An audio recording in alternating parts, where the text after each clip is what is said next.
बोलिए सदगुरुदेव की जय। साहेब ने की। कल मैंने आपसे मन पर बात की थी।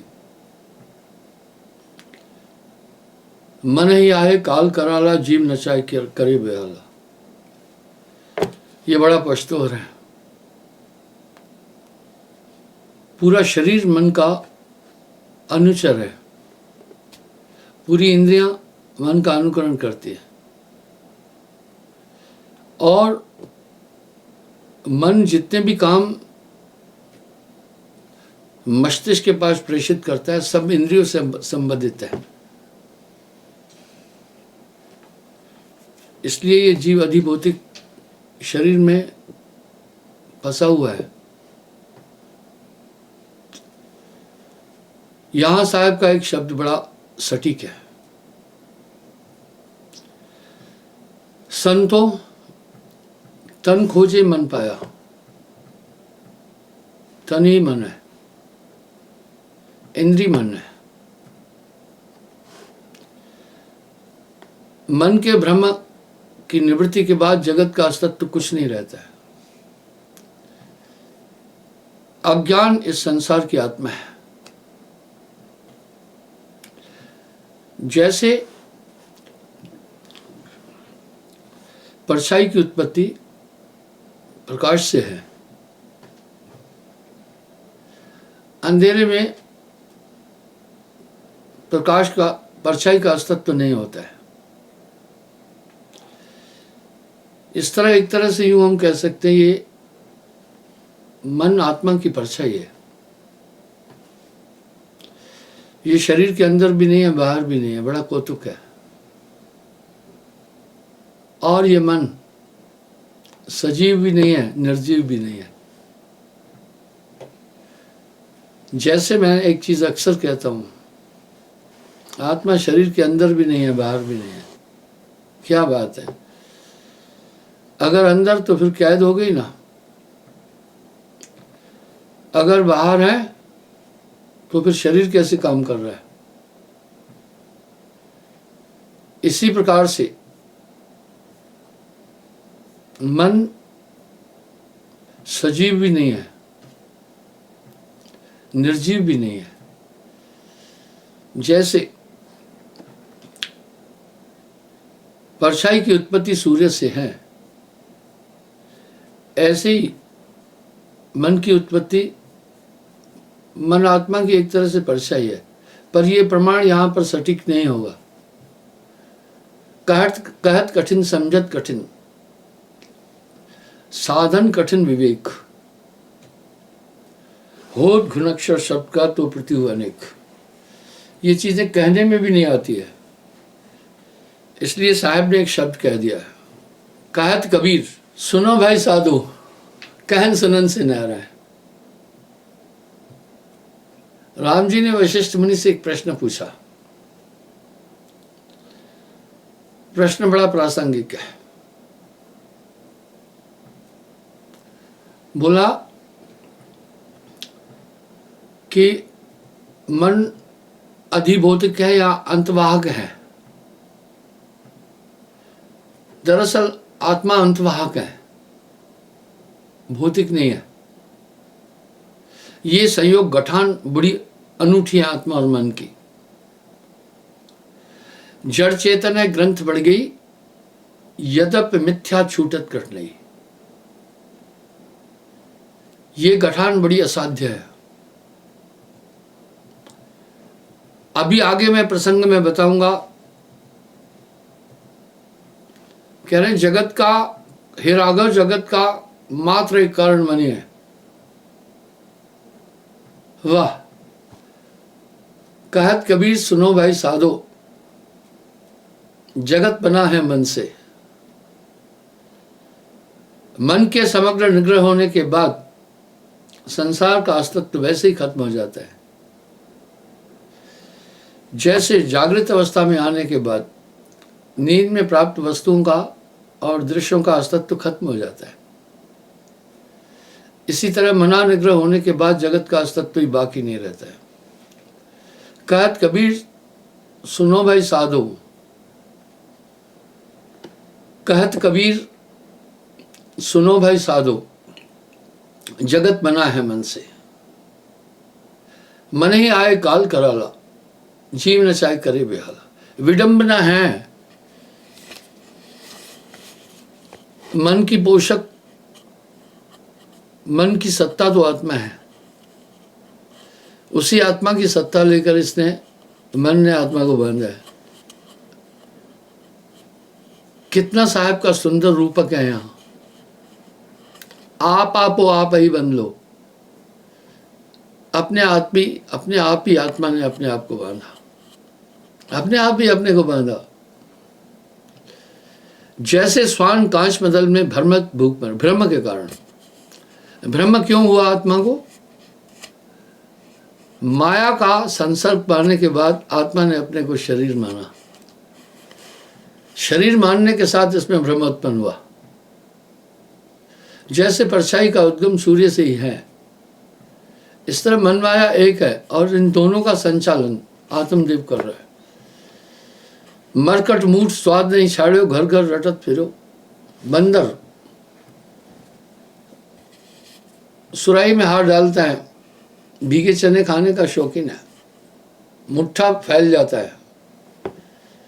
जब मुट्ठा फैल गया, अब बाहर सुराही के संकरे मुंह से नहीं निकलता है। भ्रमवश सोचता है मुझे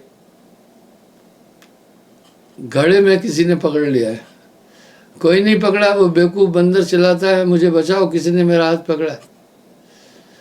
तुम मुट्ठे में जो चने है उसका मोह है ना, तुम चने छोड़ दो ना, हाथ वैसे ही बाहर आ जाएगा आराम से। चूड़ी पहनना मुश्किल है, निकालना इतना मुश्किल नहीं है।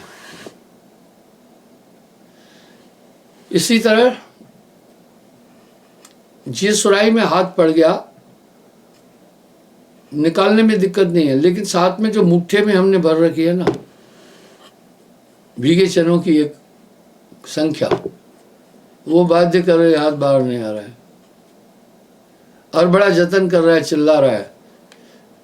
वाह, जैसे नाहर कूप में अपनी प्रतिमा देख पड़े हो, जैसे शेर अपनी प्रतिमा को ही देख करके और शेर को मानकर दहाड़ता है, आवाज प्रतिगुंजित होती है और परछाई एक्टिविटी वो देती है। अब मूर्ख शेर समझता है कि मेरा प्रतिद्वंदी इस कुएं के अंदर है और मुझे चुनौती दे रहा है। दरअसल वो उसकी अपनी चेष्टा है। वाह, साहब क्या कह रहे हैं? कहत कबीर सुनो भाई साधु, कहत कबीर सुनो, नलनी के सुगना तो है क्या पकड़ो, तुम्हें किसने पकड़ा है? आत्मा को कोई पकड़ नहीं सकता, ये भ्रमवश बंदी है। जब तक आपके अंदर संकल्प विकल्प है, इसकी तरंगें उठ रही हैं, तो आप संसार में हैं। कौतुक है, जैसे सपना देखने वाला पूरी आयु सपना देखता है, नींद में सपना देखता है। कौतुक है, सब नित्य लगता है। जागने पर ही हमें पता चलता है कि कुछ नहीं था, यानी हम शुद्ध चेतना में आ गए। उस समय भ्रमांक चेतना थी निद्रावस्था में। मैं इसका उल्लेख भी कई बार कर चुका हूं। जागृत अवस्था में हमारी आत्मा का वास आंखों में है, निद्रा में कंठ में बाईं तरफ हो जाता है, एक कोशिका है उसमें घुस जाता है आदमी। वाह क्या बात है। और अभी से चेतना 16 गुना कम हो जाती है। तीसरी सुषुप्तावस्था है। उस अवस्था में जाने के बाद आत्मा की चेतना अभी से 1000 गुना कम हो जाती है। 1000 गुना कम। आप सोचे तो 1000 गुना कम चेतना हो जाती है। कुंद अवस्था है वो। उसको दूसरे शब्दों में कामा भी कहते हैं, मूर्छावस्था भी कहते हैं। डॉक्टर लोग आदमी को मूर्छावस्था पर ले जाने के लिए मेरुदंड में इंजेक्शन लगाते हैं, मेरुदंड ही पूरा स्पंदन और संदेश बॉडी में पहुंचाता है, तो वो ब्लॉक हो जाता है। फिर काटा पीटी भी करते हैं ना, कुछ नहीं पता चलता। काटा पीटी करने के बाद कुछ के समय उसे कुछ नहीं पता चलता है, क्योंकि वो स्पंदनहीन हो चुकी थी कोशिकाएं। इसी तरह जब ये जीवात्मा नाभि में स्थान कर लेता है, तब उसकी चेतना अभी से 1000 गुना कम हो जाती है। इसको सुषुप्ति अवस्था कहते हैं। देखा, इन अवस्थाओं के कारण भी मनुष्य की चेतना, ये सब शरीर की अवस्था है। वैसे तो शास्त्रों में कहीं 2 शरीरों का उल्लेख है, स्थूल भौतिक और अधिभौतिक, भौतिक और अंतवाहक। पर यहां साहब ने 6 शरीर बोले हैं। साहब ने वाणी में 6 शरीरों का उल्लेख किया है। हाँ, लोगों ने, कुछ योगियों ने 2 शरीर बोल दिए। एक ये स्थूल शरीर जो चल रहा है, एक जो प्राणायाम करके पूरे सुषुम्ना में जा करके साधक पूरे शरीर की शक्ति समेट करके एक पॉइंट पर पहुंचता है उसको, और वो ऐसे शरीर को प्राप्त करता है कि कहीं भी आ जा पाए। दरअसल उड़ने की भी एक शक्ति अंतभाग में शरीर में आती है। ये बड़ा कौतुक है। आपने सुना होगा, मैंने आपको कबीर मंशूर से प्रमाण दिया था कि नानक देव जी जहां जाते थे उड़कर जाते थे। भला आप सोचे वो मक्का में कैसे पहुंच गए। उस समय तो ये सब चीजें, 800-600 साल पहले तो टेक्नोलॉजी नहीं थी ना। उसी अंतभाग शरीर द्वारा कहीं भी जाया जा सकता है। उसमें क्या होता है, पूरा ऐसा लगेगा, लेकिन ये भौतिक देह नहीं होती है। इसलिए योगी भी क्या करते हैं, अपने शरीर की पूरी ऊर्जा समेटते हैं एक पॉइंट पर और उस शरीर को प्राप्त करते हैं। खैर आइए, मैं कह रहा हूं यहां मेरा ये एक भाव है। मैं पिछले 3 दिन से आपसे ये बातचीत कर रहा हूं। कहत कबीर सुनो भाई साधु, जगत बना है मन से। यहां आशीष जी क्या कह रहे हैं, अस्त हे राघव, अस्त इसलिए, हे राघव, जगत का कारण एकमात्र मन ही है। वाह, जगत का मात्र एक कारण ही मन है। आप मोटे रूप से विचार करो ना, शरीर में 14 इंद्रियां हैं, 5 कर्मेंद्रियां, 5 ज्ञानेंद्रियां,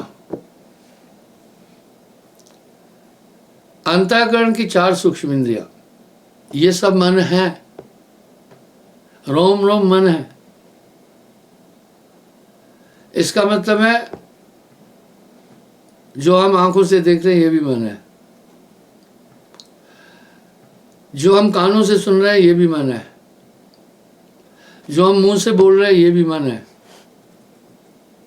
जो हम स्पंदन अनुभव कर रहे हैं त्वचा का ये भी मन है, जो हम संकल्प कर रहे हैं ये भी मन है, जो हम निश्चय कर रहे हैं ये भी मन है।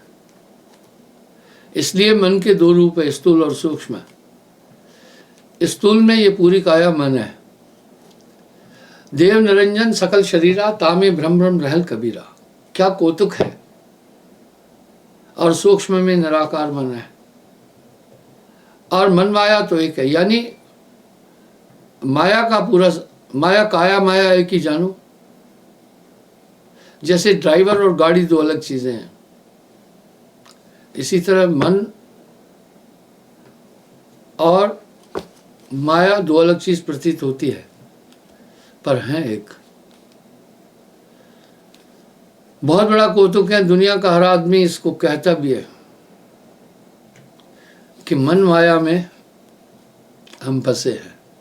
कह रहे हैं पर ये समझने की कोशिश नहीं करते। इसलिए इतना इनका तालमेल है आपस में। उदाहरण देता हूं, कोई सुंदर वस्तु आपने खाने वाली स्वादिष्ट देखी,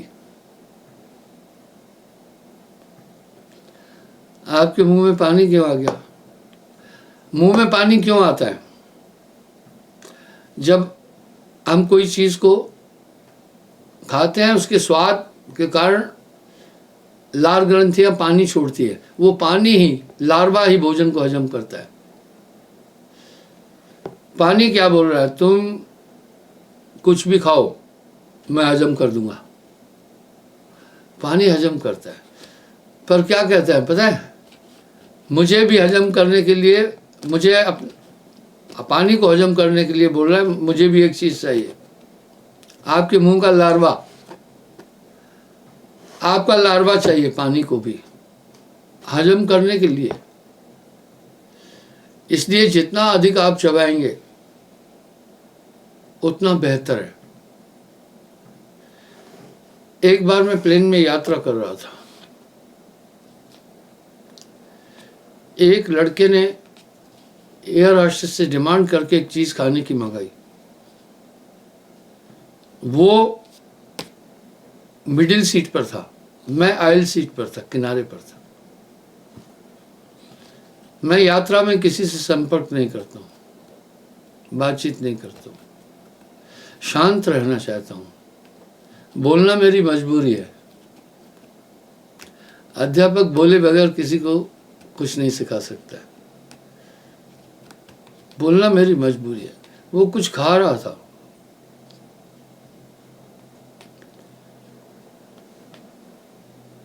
उसने खाने में आम आदमी के खाने से 3-4 गुना ज्यादा टाइम लगाया। मैंने दिल में सोचा, आदमी बड़ा टेक्निकल लग रहा है और युवा लड़का था। मैं कहा इसे खाने दो, बाद में पूछूंगा। क्या आपने जो 5 मिनट में चीज खाई जा सकती थी, 20 मिनट क्यों लगाए? क्या बात थी उसकी टेक्निकल। मैंने उससे पूछा, बोला भाई पेट में कोई आरे तो लगे नहीं है ना? हम पदार्थ से भोजन इसलिए ग्रहण करते हैं कि हमें अपने शरीर में आयरन चाहिए, कैल्शियम चाहिए, फास्फोरस चाहिए, विटामिन चाहिए, अन्य चीज चाहिए।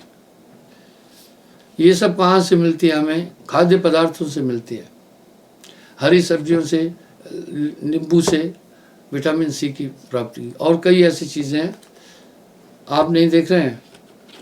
गाय तो ये पत्तियां खाती है ना, सिर्फ घास खाती है ना, और दूध आता है उसमें, यानी उसमें वसा भी मिली उसकी और कैल्शियम भी आया उसको घास से। तो ये पशु भी एक काम करते हैं, पहले जल्दी जल्दी खा जाते हैं, बाद में ग्वाली करके उसको दोबारा चबाते हैं। तो बोला अंदर तो आरे है नहीं है महाराज। जब हम इनको बिल्कुल भी डिस्ल्यूट नहीं कर देंगे, चबा नहीं देंगे, तो इनके अंदर के मिनरल नहीं निकलेंगे। वो खाद्य पदार्थ हमारे टूल द्वारा वापस आ जाएगा। क्या फायदा है वो खाने का? इनको पानी की तरह करना है। इसलिए बंगाली में कहावत है, जल खाओ भोजन पियो। अर्थात पानी धीरे धीरे पीना, घूंट घूंट करके पीना, और जल को पी जाना, इतना चबाना, तब आपके इम्यून सिस्टम को ताकत भी नहीं लगानी पड़ेगी, बहुत जल्दी हजम हो जाएगा। यहां मैं ये बात कहना चाह रहा हूं कि आपके अंदर ज्ञान का भंडार भरा पड़ा है। सबकी कटरी लाल है, कोई नहीं कंगाल। महापापी भी जब कुछ काम करता है तो ईश्वर की दी हुई ताकतें उसको तो भी अपना काम करती है। पहले उसको सूचना देती है, ये उचित है, ये अनुचित है, ये कृत है, ये अकृत है, सूचना देती है। अलग बात है कि हम उसको इग्नोर करके मन की धारा में बह जाते हैं। तभी तो साहब ने अपनी हर एक वाणी के बाद अपने दोहे में, अपने भजनों में ये कहा, कहत कबीर सुनो भाई साधो। कहत कबीर सुनो भाई साधो, इसका मतलब है साधो उस बात को। आप थोड़ा सा विचार करें, विचार करने से मामला साफ हो जाएगा। जब आत्मा संकल्प विकल्प से परे है तो फिर ये संकल्प कौन कर रहा है? आत्मा काम क्रोध लोभ मोह अहंकार से परे है तो फिर ये काम क्रोध लोभ मोह अहंकार आया कहां से? आत्मा भोग भोक्ता से परे है, आप आत्मा आनंद में है, तो ये फिर बड़ी गड़बड़ कहाँ से आ गई, अशांति कहाँ से आ गई, बाकी चीज़ें कहाँ से आ गई? काफ़ी लोग मेरे पास रहते हैं, वो डिप्रेशन में होते हैं। पागलपंती की पहली स्टेज है गुस्सा आना। गुस्सा रोकें। क्यों? जब आप गुस्से में आते हैं आपका रक्त का प्रवाह बदल जाता है। गुस्से में देखना आदमी का तन भी कांपता है। इसलिए ज़्यादा गुस्सा करने वाला आदमी फिर चिड़चिड़ा हो जाएगा। जब चिड़चिड़ा हो जाएगा उसकी डाइजेशन ताकत कम हो जाएगी। आपको ध्यान होगा, मैंने मोबाइल फोन के अधिक प्रयोग पर एक बात बोली थी। मेरे साथ एक लड़का है, मैं आपके सामने प्रैक्टिकल और लाइव चीज़ों को रखता हूँ। उसका प्रभाव जो मस्तिष्क से, जिनका मस्तिष्क बोल्ड नहीं है उन पर बहुत जल्दी पड़ता है, जिनका मस्तिष्क स्ट्रांग है उन पर भी पड़ता है। देखिए उन्होंने मुझे क्या बात बोली, बड़ी प्यारी बात बोली। और ये रिसर्च जब मैंने जी न्यूज़ पर देखा, सुधीर चौधरी द्वारा बड़ा अच्छा डीएनए में उन्होंने कहा था कि ये स्मार्टफोन आपकी नींद छीन लेगा। तो जो लड़का मेरे साथ रहता है उसने एक बार मुझे कहा, मैं पागल हो रहा हूं। मैंने बोला, ये तुझे कैसा लग रहा है? तुम पागल हो रहे हो? तुम कैसे कह रहे हो? मैं जो तुम्हें बात बोल रहा हूं तो वो सुन भी रहा है, समझ भी रहा है, वो कर भी रहा है। बोला, गुरुजी ऐसा है, सच में मैं पागल हो रहा हूं। मैं थोड़ा अंदर से अशांत हो रहा हूं, मुझे याद नहीं हो रहा है, आ रहा है कुछ भी। आप कुछ कह देते, मैं जल्दी भूल रहा हूं। मुझे नींद भी नहीं आ रही है और मेरी डाइट भी बहुत कम हो गई है।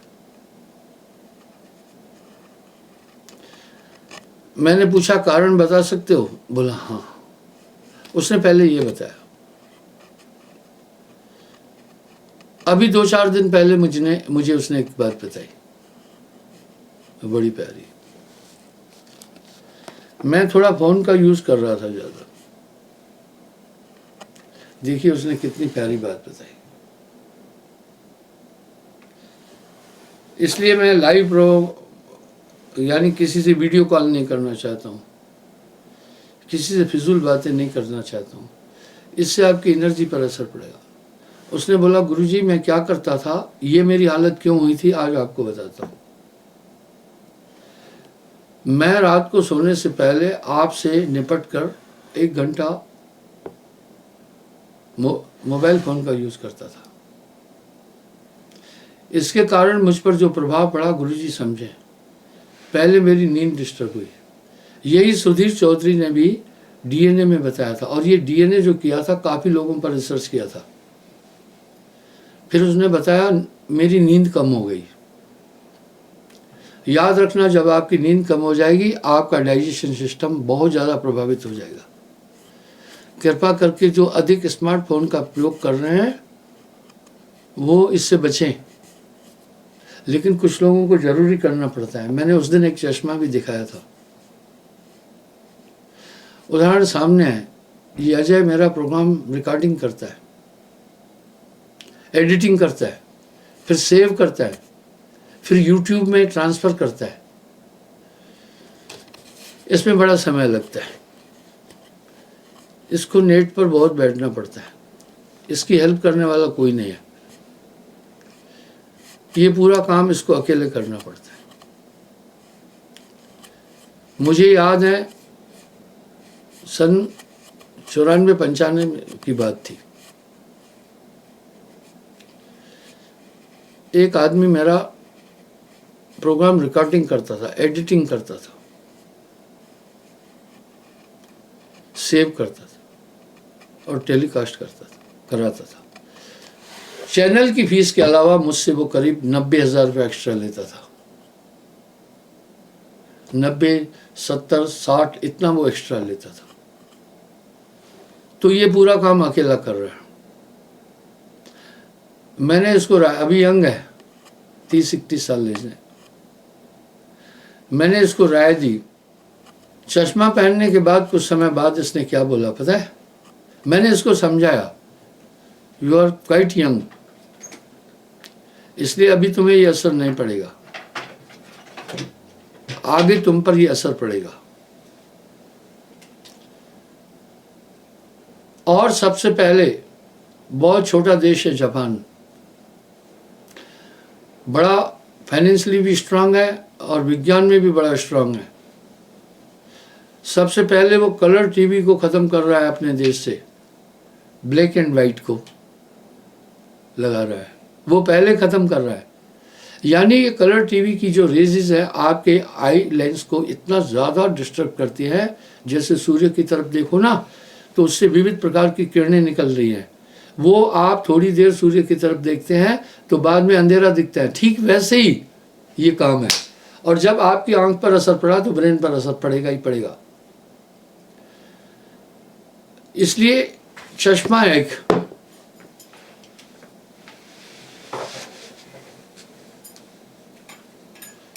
मैंने इसका उल्लेख पहले भी किया था। ये चश्मा है। मुझे मेरे एक सत्संगी ने देखा मेरा कितना ध्यान रखते हैं लोग।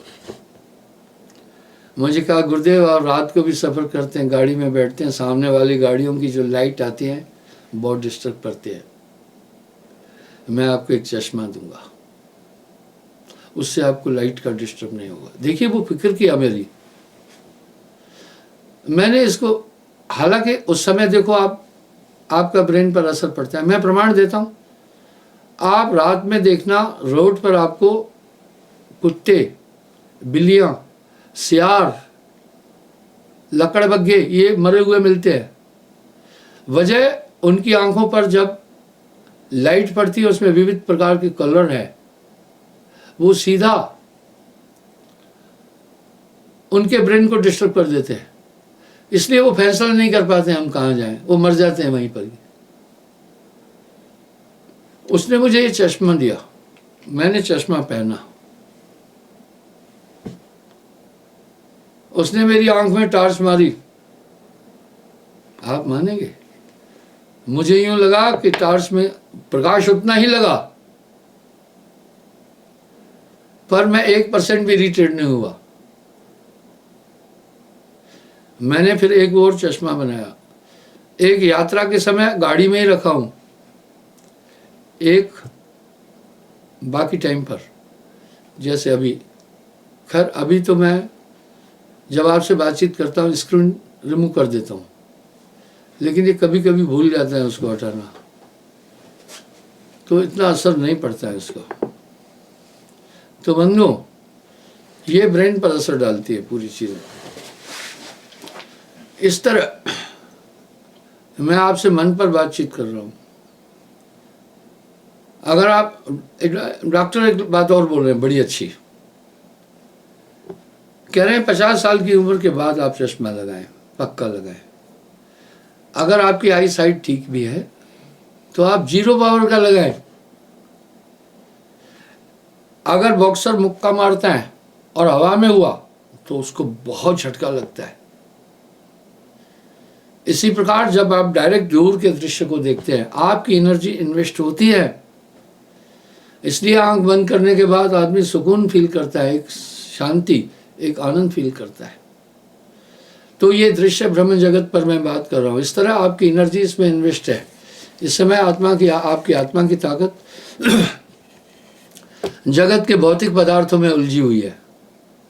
जब आप एकाग्र होने लगते हैं तो पूरी एनर्जी वन पॉइंट पर आ जाती है। यह है ध्यान अवस्था।